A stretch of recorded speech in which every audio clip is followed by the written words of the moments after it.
जय माता दी। सबसे पहले मैं आप लोगों के बीच कुछ न कुछ एक वाक्य रखता हूँ और उस वाक्य के माध्यम से मैं यह संदेश आप लोगों को देता हूँ कि आप कैसे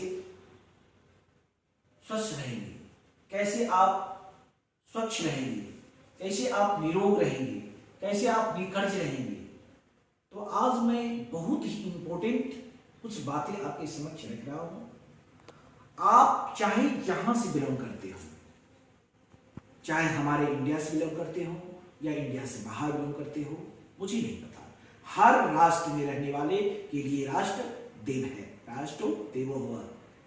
तो सबसे पहले मैं आपको एक ऐसा अनोखा चीज आज बताने जा रहा हूं कि अगर जीवन में इस बात का अगर अमल करेंगे तो आपको जीवन लगेगा कि हमारा जो जीवन है वो सफल हो गया।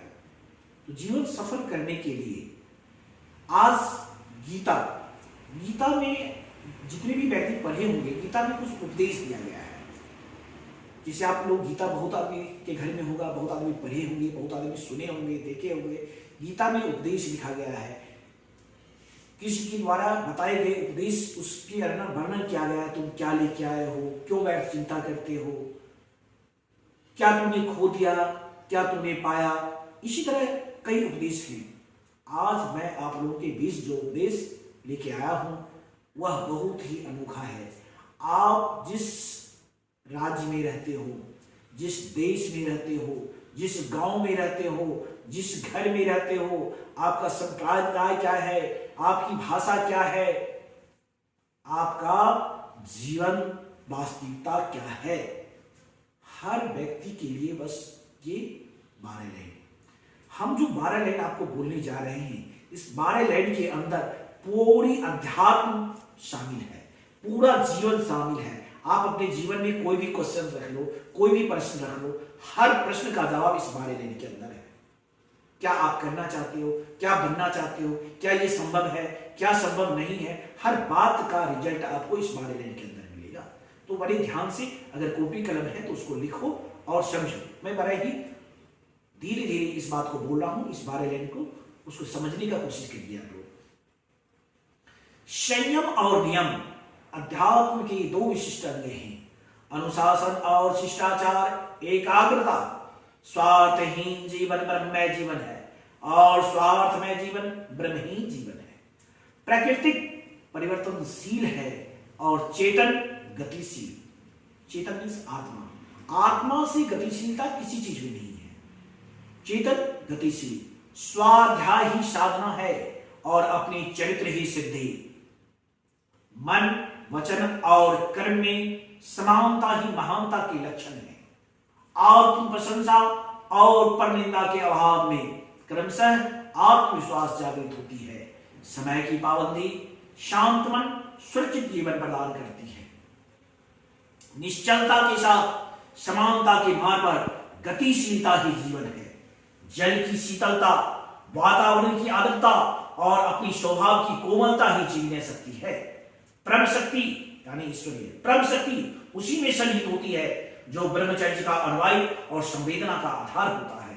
नशीले पदार्थ, अश्लील शब्द और कदाचार की जगह हितकर पदार्थ, शुभकर शब्द और सदाचार आवश्यक है।